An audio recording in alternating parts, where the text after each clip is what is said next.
few years ago, staff at a W.H. Smith store in Lincolnshire were amazed to receive an anonymous letter containing a cheque for £5 from a man now living in Switzerland.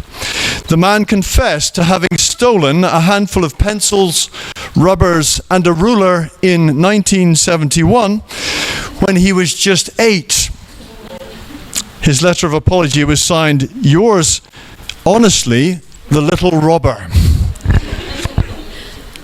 You'll find many such stories online. Here's another one from someone who once went to Woolworths in Liverpool, the Belle Vale shopping centre, and wrote a letter sometime later. "Dear Sir, I stole 2 bars of chocolate from Woolworths in your shopping centre in 1975.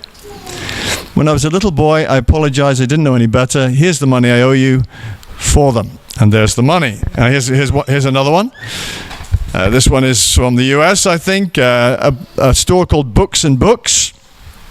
And this particular teenager writes that in the summer of 2014, I came into your shop, and being the angsty teenager I was, I shoplifted a book.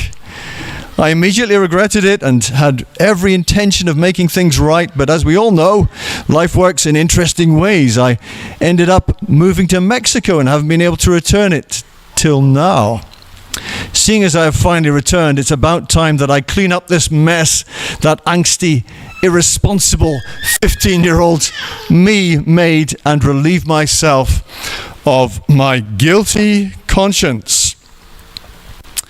Many such stories online where someone's guilty conscience, even for a small misdemeanor, sin, crime, even many years ago, brings them back to acknowledge and apologize and make things right. For myself, you'll have memories too. I remember when I was around 7 or 8, I was on holiday. I went on a trip with friends to the seaside one day, and I borrowed £2.50 from my mum and dad, meaning to give it back. £2.50 in the early 70s was quite a lot of money. Honestly, probably £25 now. I don't. I never paid it back, and I felt guilty for ages. And saying it now makes me feel guilty again. But it's not just for small sins, but also for big sins that people feel the weight, the pressure of a guilty conscience. This is not long ago, actually. This is Hammersmith police station, where a man walked in to confess to a 40-year-old murder, a murder he had committed 40 years previous. He was jailed for 19 years, as I'm sure he was expecting to be.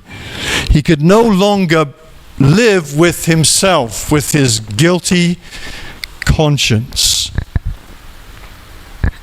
And here I think in Genesis 42 we see something of that weight bearing down on the brothers of Joseph.